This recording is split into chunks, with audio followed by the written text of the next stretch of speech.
Así que le di gracias a Dios y pensaba en esto. ¿Por qué? Porque estuve viendo, a uno le gusta ver Reels, Instagram, TikTok, todos lo ven, ¿cierto? Invertimos mucho tiempo en eso, lamentablemente. Y estaba viendo un video que me impactó mucho y era un chico de unos 14 años que gana una carrera en una competencia nacional, saca el primer lugar nacional y un periodista se le acerca y lo felicita y dijo que logró algo en una carrera tan corta. ¡Ay, qué bacán! Y como que el elogio fue como, ¿cómo en tan pocos segundos pudiste lograr esto? Y el chico con 14 años da una respuesta que me mató. Va y el chico le dice, esta no fue una carrera corta. Esta carrera comenzó hace 7 años, donde tan solo con 6, 7 años mis papás me empezaron a inscribir en carreras de atletismo, donde a los 9 años mis compañeros estaban jugando con los otros, yo me levantaba temprano, cuando a los 9 años algunos yo veía a mis amigos que estaban haciendo unas cosas, yo estaba haciendo otras, cuando a los 11 años, y empieza a decir cómo esta carrera nunca fue corta, sino que fue tremendamente larga. Yo dije, un cabro chico de 14 años la tiene clara. Había otra historia que me encanta, que es un violinista ruso, el cual dice que se le acerca una chica y le dice, yo daría mi vida por tocar como tú. El violinista la mira a los ojos y le dice, yo he dado mi vida para tocar como yo. A mí me encantan esas frases porque detrás de eso hay una enseñanza donde tenemos que permanecer, tenemos que esforzarnos y tenemos que seguir una línea o seguir un camino de esfuerzo para lograr ciertas metas. Y creo que desde alguna manera el Evangelio nos ha ido moviendo quizás inclusive lejos de eso. ¿Por qué? Porque normalmente y de buena manera Jesús nos ha enseñado que su Espíritu Santo puede hacer en segundos lo que a nosotros nos costaría toda la vida. Y es una verdad tremenda. El Espíritu Santo puede en segundos transformar realidades que a psicólogos le costarían años. En segundos puede traer un milagro que a personas les contaría una eternidad. Y esas son verdades profundas, hermosas, y el Espíritu Santo se mueve de esa manera, pero quizás nos hemos acostumbrado a creer que el Espíritu Santo solo se mueve así. Y esperamos que venga una palabra desde el cielo para que cambie algo, esperamos que venga un milagro para que sea todo transformado. Y se nos olvida que también hay hombres en la Biblia que tuvieron que estar años perseverando, años siguiendo la carrera de la fe, años siguiendo al Maestro, donde las cosas no fueron de una para otra, sino que hubo esfuerzo, un camino, un progreso. Y eso muchas veces nos cuesta. Y ahora cuando estamos entrando a esta serie, o en realidad ya entrando como en la mitad de esta serie que nos invita a ponernos en forma, yo pensaba que en realidad es lo mismo. Y estaba esforzándome harto para bajar un poco de peso. Y me pasó algo. Llegó Navidad y Año Nuevo. Desgraciado pan de Pascua. Y hoy día me traen otro. Rachel, ¿por qué? La Rachel me vende pan de Pascua y me tienta. y yo veía como inclusive en esa línea uno tiene que seguir una constancia. Nos sirven las dietas express. Mi esposa es nutricionista, me lo dice siempre. Nos sirven las dietas express, nos sirven los remedios fugaces. Lo que sirve es cambiar el estilo de vida. Es lo único que te va a hacer cambiar en realidad tu contextura física o simplemente tu estado de salud. Y no me gusta. Me gustan las dietas express. Me gustaría tomarme esos remedios carísimos que supuestamente los dicen en la tele, que uno va, se come una pastilla y empieza a bajar de peso. Me encantaría. Pero no me resulta. Soy tan hambriento que esos remedios me los comería por 3. Entonces, es complejo. Y cómo el cambio de vida debería ser lo ideal, es complicado. Me gustaría, no sé si han visto también esos pseudoapóstoles, no sé cómo decirlo, pero que es más o menos gracioso, que oran para que la gente adelgace. No sé si es una burla de TikTok, no sé si es inteligencia artificial. Quiero pensar que no es realidad. Pero si es verdad, me gustaría ir a esa iglesia. Señor, haz un milagro.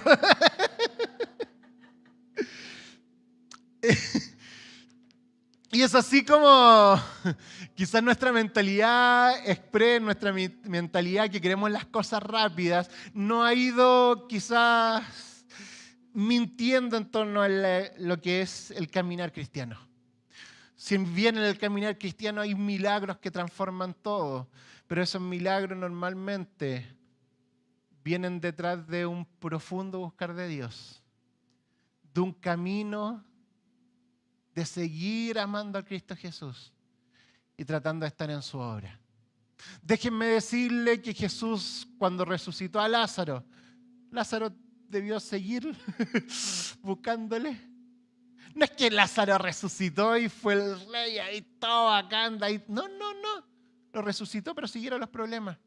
Cuando Jesús le empezó a dar vista a los ciegos, no es que los ciegos desde ahí adelante, todo bien en su vida, le arregló todo junto con la vista, veía prosperidad económica y puras cosas buenas. No, esos ciegos siguieron teniendo problemas de la vida.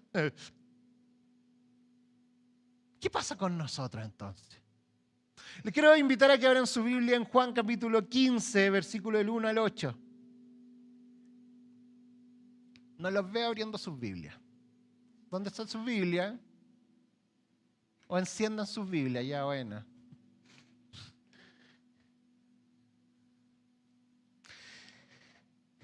Dice lo siguiente: yo soy la vid verdadera y mi Padre es el labrador. Todo pámpano que en mí no lleva fruto lo quitará, y todo aquel que lleva fruto lo limpiará para que lleve más fruto. Ya vosotros estáis limpios por la palabra que os he hablado. Permaneced en mí y yo en vosotros, como el pámpano no puede llevar fruto por sí mismo si no permanece en la vid. Así tampoco vosotros si no permanecéis en mí. Yo soy la vid, vosotros los pámpanos. El que permanece en mí y yo en él, este lleva mucho fruto, porque separados de mí nada podéis hacer. Quiero sacar 3 enseñanzas de estos versículos que quizás lo hemos leído tantas veces. La primera, me gusta como parte: yo soy la vid verdadera y mi Padre es el labrador. Todo pámpano que en mí no lleva fruto lo quitará, y todo aquel que lleva fruto lo limpiará para que lleve más fruto. Yo soy la vid verdadera. Así parte Jesús. Cuando Jesús parte diciendo que Él es la vid verdadera, no lo parte diciendo solamente para otorgarse un nombre, sino que quiere ejemplificar algo de ahí en adelante. Y en realidad lo vemos profundamente. Lo que Él quiere ejemplificar diciendo yo soy la vid verdadera es que tenemos que estar sujetos a la vid. Él es la vid, vosotros los pámpanos. El que permanece en mí, te lleva buen fruto. Permanecer en Cristo Jesús, estar en la vid. Esto es importantísimo. El día de sábado mismo predicaba con los adolescentes sobre Salmos capítulo 1. Bienaventurado el hombre que no anduvo, el que no estuvo en camino de, y no se ha sentado en. Se lo saben ya, bien. Y veía un ejemplo. ¿Por qué? Porque yo decía, ese era un camino en el cual muestra quizás un hombre que no está en los buenos pasos. Y es un proceso. Lo primero que dice que anduvo, lo primero es que se detuvo, y tercero que se sentó. Es decir, que es un proceso. El primero era acercarse, simplemente andar por cerca de lo malo. Lo segundo es detenerse y observar lo malo. Y finalmente lo tercero era sentarse y ya hacer lo malo identidad de uno. Y en el versículo 3 muestra totalmente diferente. Dice, bienaventurado aquel. No, ¡ay, se me fue! 3, se me fue la palabra. De que se planta frente a. Planta, ya, ahí está. Que se planta frente a corrientes de agua. Me encanta eso. ¿Por qué? Porque finalmente el ejemplo para el versículo 3 es ese. El primero, lo que se nos dice es simplemente caminar. Simplemente estar ahí, como que Él está alejado de Dios. Pero el tercer dice, no. Quien cree en Dios será como árbol plantado junto a las corrientes de las aguas. Y no solamente eso, sino que quien es plantado da fruto a su tiempo. ¿Y quien da fruto a su tiempo? ¿Qué pasa? Su hoja no cae. Y por cuanto su hoja no cae, ¿qué pasa? Hay prosperidad. Otro camino totalmente diferente. Dos imágenes totalmente diferentes de elecciones de las personas. Quien puede andar en camino de pecadores finalmente y se sienta en sí encarnecedores, y quien va y se planta frente al río del Espíritu Santo. Lo que nos llama a nosotros es plantarnos. Plantarnos frente o al lado de estas corrientes de agua. Y finalmente la diferencia entre estos dos versículos es exactamente lo mismo. Jesús. Porque el versículo 2, usted lo pueden ir a leer, finalmente habla de cómo el que medita la ley y el que reflexiona y la toma como deseosa para él. Entonces ahí nosotros vemos cómo es Cristo Jesús el centro de nuestra realidad y en quien tenemos que permanecer. Entonces esto es lo mismo, yo soy la vid y lo que tenemos que hacer es estar sujetos a Él. Tenemos que estar junto a Él. ¿Saben por qué? Porque nosotros podemos vivir una realidad donde podemos, no sé, por ejemplo, hacer muchas cosas en la iglesia. Podemos vivir una realidad donde creemos que el activismo es parte de nuestro quehacer, podemos venir todos los días a la iglesia, podemos hacer diferentes cosas, pero ¿saben qué? Si no estamos sujetos a Jesús,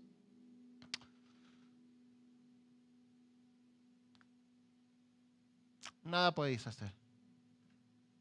O en otras palabras, todo lo que hagamos es en vano. Podemos tener mucha actividad, pero poco fruto. Podemos creer que estamos activos pero desconectados. Podemos creer que estamos haciendo pero no caminando en torno a lo que Dios quiere que estemos caminando. Entonces, la base del cristianismo, la base de ejercitarnos, la base de este fitness espiritual es entender que esto no es una decisión de enero donde vamos a estar haciendo unos devocionales, esto no es solamente una reflexión de estos días, esto no es solamente un librito el cual estamos siguiendo. La base de entender el cristianismo es que esto es de todos los días, es permanecer en Él.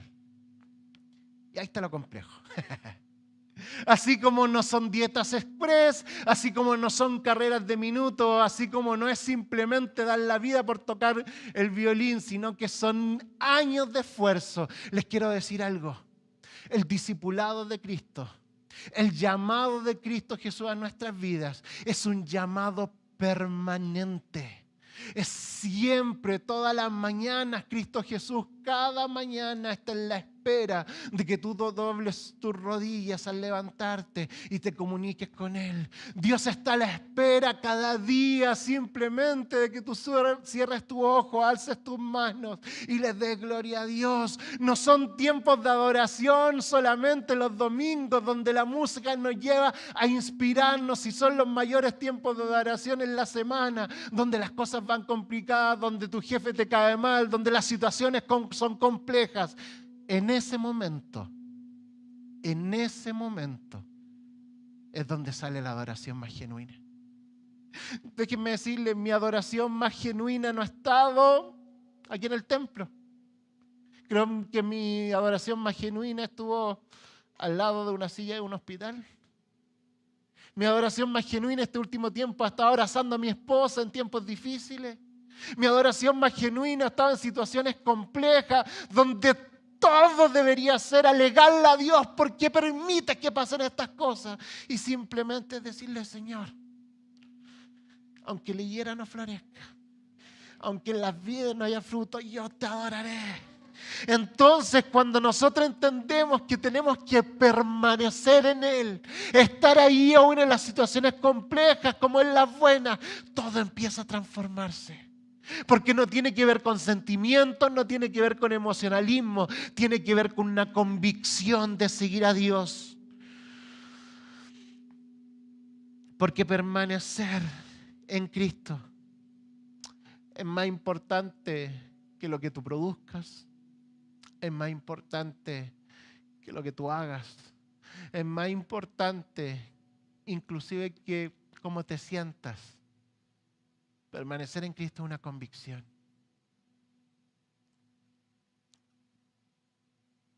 La fe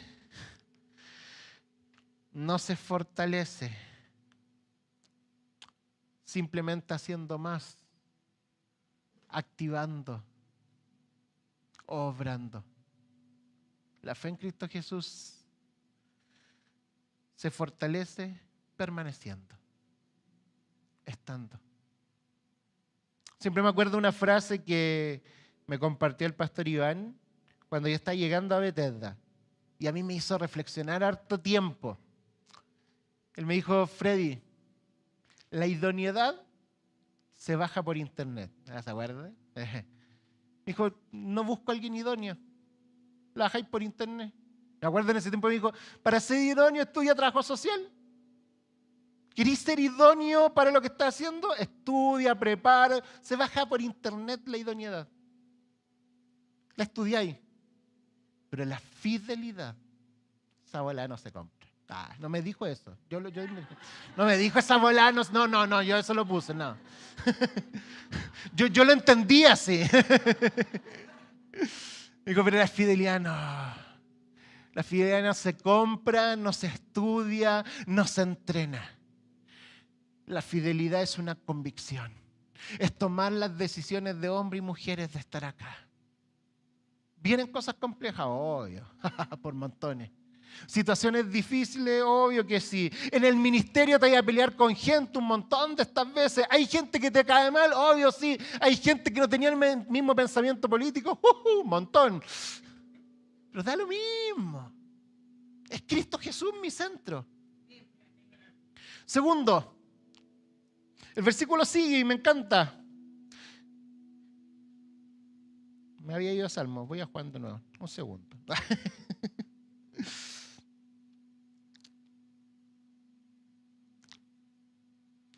Todo pámpano que en mí no lleva fruto, lo quitará. Y todo aquel que lleva fruto, lo limpiará para que lleve más fruto. Esta parte, la primera vez que lo leí, me da escalofrío. ¿A usted no? ¿No? ¿No? ¿Jeremy? ¿No? ¿No? La broma. Ya te empieza a complicar, po. ¿Por qué? Porque todo pámpano que en mí no lleva frutos lo quitará. Eso ya es incómodo. ¿Cómo que tenemos que dar fruto? ¿Qué significa eso? Cuando compartía con los jóvenes, le empecé a preguntar a varios, ¿qué significa dar fruto? Algunos me decían diferentes cositas, no, servir bien, hablar bien, y una persona va y dice, no, yo creo que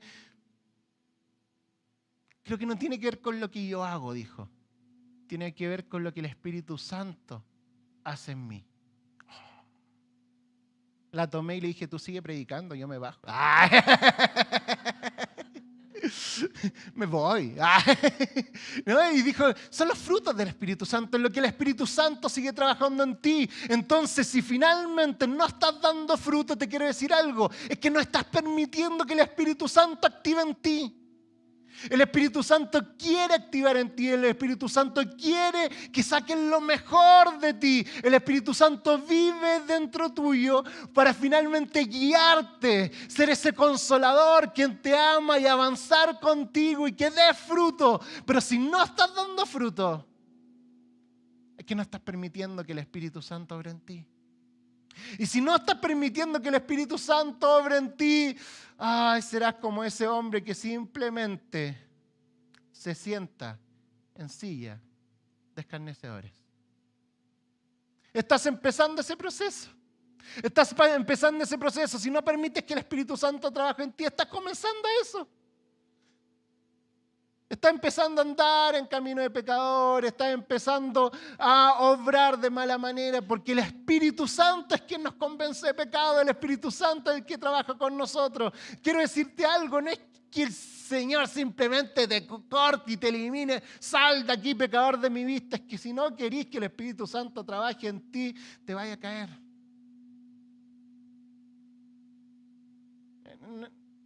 Te vas a caer de este racimo. ¿Por qué? Porque esa decisión también no es emoción, es una decisión real.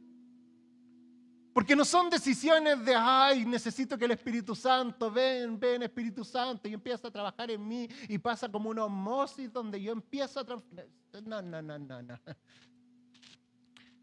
La mayoría de las veces, Señor, empieza a transformarme, ya, po. Y el Señor empieza. No sé si han visto una obra de teatro que se llama El Cincel de Dios. Si no la han visto, búsquela en YouTube después. El Cincel de Dios me encanta. Alanis Ben. No la avise, por si acaso, pero a ella le gusta, no hay problema. El Cincel de Dios es lo siguiente, una obra de teatro, pase para allá, donde Dios empieza a trabajar y lo primero que le dice en base a Efesios es que es una obra maestra. Alanis, eres una obra maestra. Nadie dijo amén que son feos. Y hay un cabro por allá atrás de que... No. Lo primero es una obra maestra y la persona dice, Señor, ¿cómo voy a ser una obra maestra? Sí, eres la obra maestra de Cristo Jesús. Jesús te hizo con todo lo necesario para el propósito que Él quería. Pero hay áreas de tu vida que quiere cambiar. Y empieza a hablar, Alanis, ¿hay algo que necesitas que Dios cambie de ti? ¿Sí? ¿Qué? No vamos a meterlo. Pero ahí en la obra sí le dice. Y empieza y toma un cincel y le hace así. ¿Te dolió?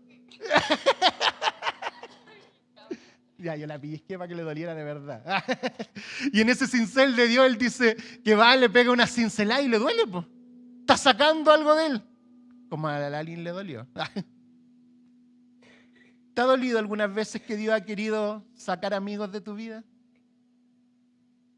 ¿Te ha dolido cuando Dios ha querido transformar tu carácter?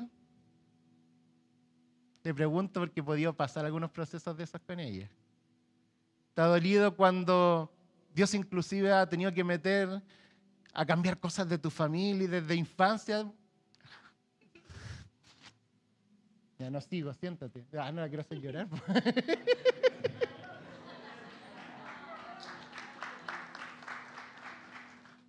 Duele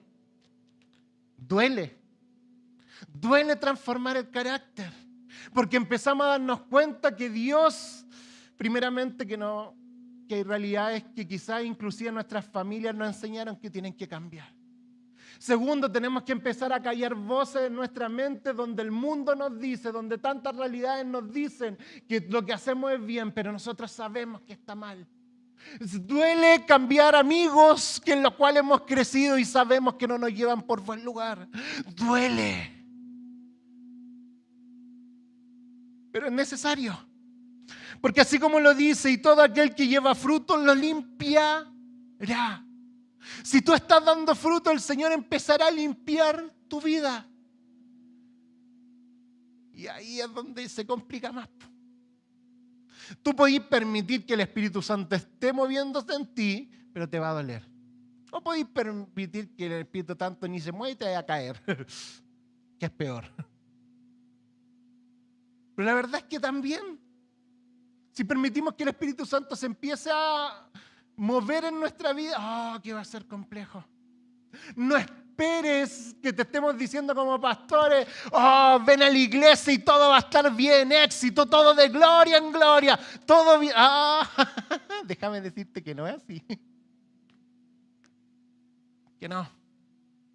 Que Satanás se levantará como león rugiente a querer destruir tus sueños. Que serás enemigo público del infierno y por ende las situaciones empezarán a ser difíciles. Que si tú te rindes a los pies de Dios, empezarán muchas veces así a tomar decisiones complejas, complejísimas. Entonces, repito, no es así. No son solamente sentimientos de culto. No son solamente emocionalidades. Son decisiones de hombres y mujeres que deciden que el Espíritu Santo empieza a obrar en su vida. Y si dan fruto, el Señor empezará a podarlos. Y eso duele. Pero es necesario. Amén. Tercero y final.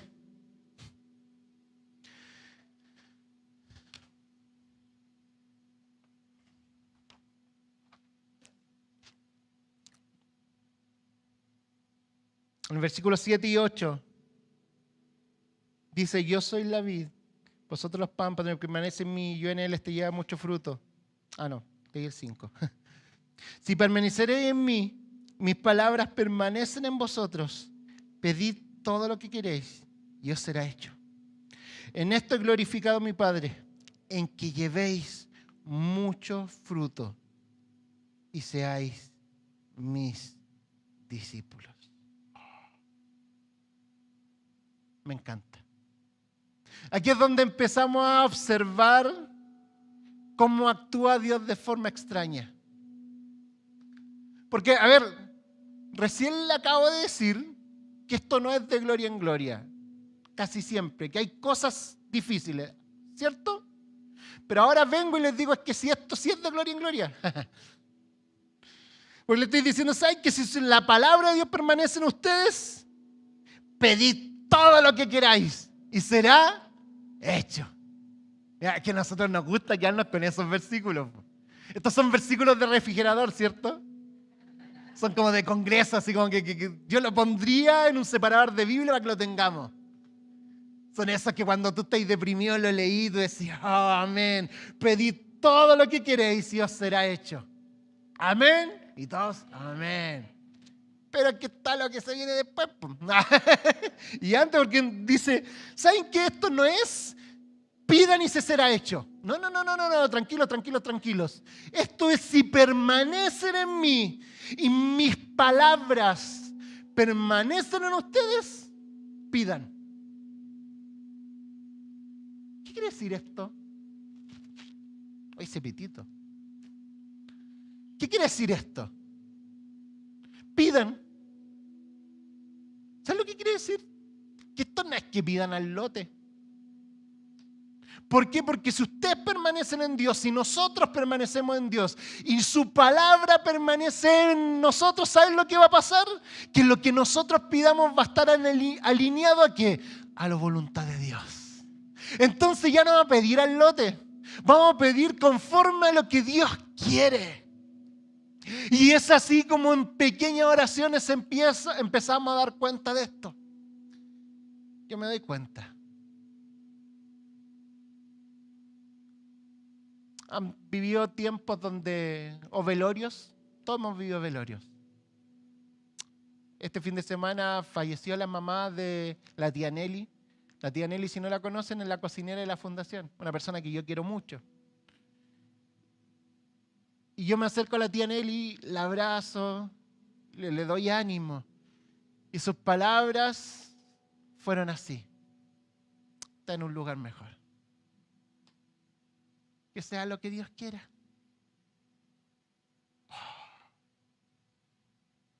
Palabras con una paz. Palabras con una tranquilidad. En cambio han ido a otros velorios donde la gente no entiende, donde hay dolor y simplemente hay alegato y no entiende por qué pasan las cosas, y uno logra ver diferencias abismales en cómo enfrentamos algo tan real como la muerte. Algunos lo enfrentan con una desesperanza y otros con una esperanza y amor tremendo. Y ahí vemos como las oraciones son diferentes, algunos alegándole a Dios y otros diciendo: Señor, que se haga tu voluntad. Y ese es solamente un ejemplo. ¿Cuáles son las oraciones de visión? ¿Cuáles son tus oraciones que tienen tu corazón? ¿En qué gastas tu tiempo? Es muy diferente y uno lo logra escuchar a aquellos padres que se arrodillan y dicen, Señor, bendice a mi hijo. Con todo corazón, Señor, transfórmalo, Señor, guíanos. Con otros padres que dicen, Señor, o te lo llevas, yo te lo mando.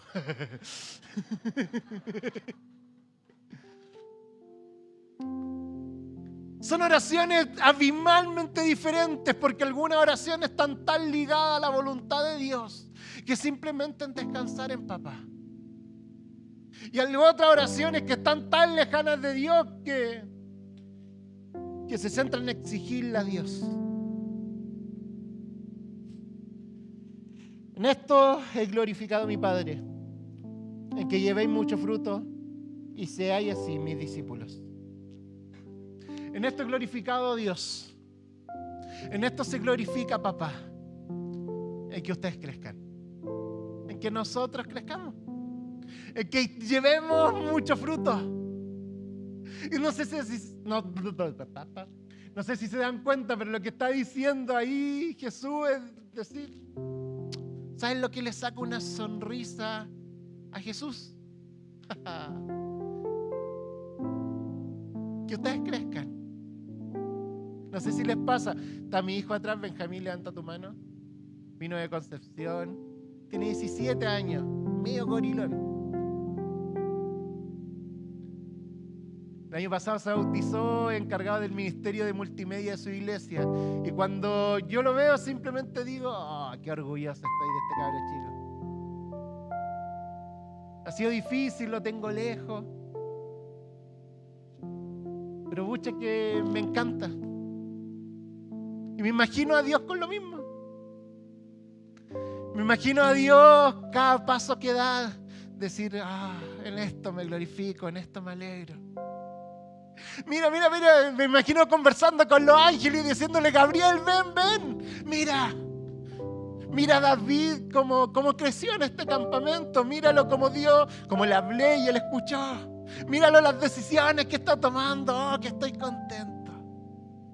Me imagino a Dios diciendo, vengan, miren, ahí está Mario. Marito, qué lindo. Tomando decisiones, transformando. En eso me glorío. Mira a la Lani cómo ha crecido acá, ha permanecido con miles de dramas, con miles de problemáticas, pero es una joven que ha estado acá, permanente. En eso me glorifico.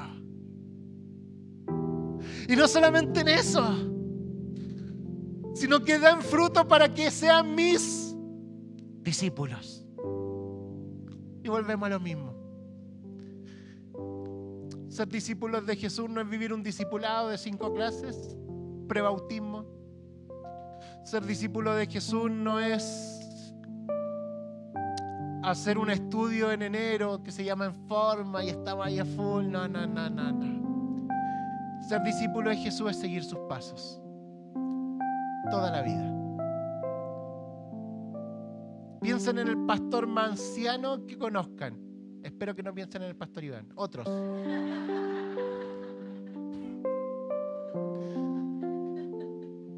Piensen en serio, cualquier pastor o cualquier persona que ustedes admiren que sea siervo de Dios, que sea muy viejito. Ese hombre o esa mujer de 90 años sigue buscando a Dios siendo su discípulo. El discipulado es por vida. Es una decisión para siempre. Amén. ¿Quién es la hermana de mayor edad acá? Hermana Anita, ¿cuántos años lleva en Bethesda? ¿Cuánto? ¿Cuántos años lleva en Bethesda? 80 y tantos. 80 y tantos años en Bethesda, siendo discípula de Jesús. Muchos, y a mí me ha pasado sentarme a conversar con ella y háganlo, aprendamos. Amén. El que permanece en Cristo, el que permanece en Dios, te dará fruto. Permanecer, no movernos, Yo soy la vid, vosotros los pámpanos. El que permanece en mí y yo en él, este lleva mucho fruto. Porque separados de mí, nada podéis hacer. Te invito a que te pares.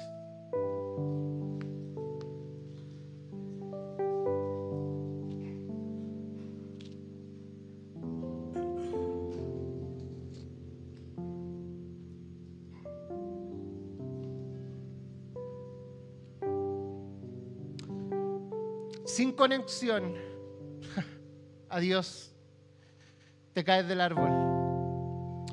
Sin poda de parte de Cristo Jesús, hay estancamiento. Y sin permanencia en la iglesia de Cristo, hay esterilidad, porque no hay fruto.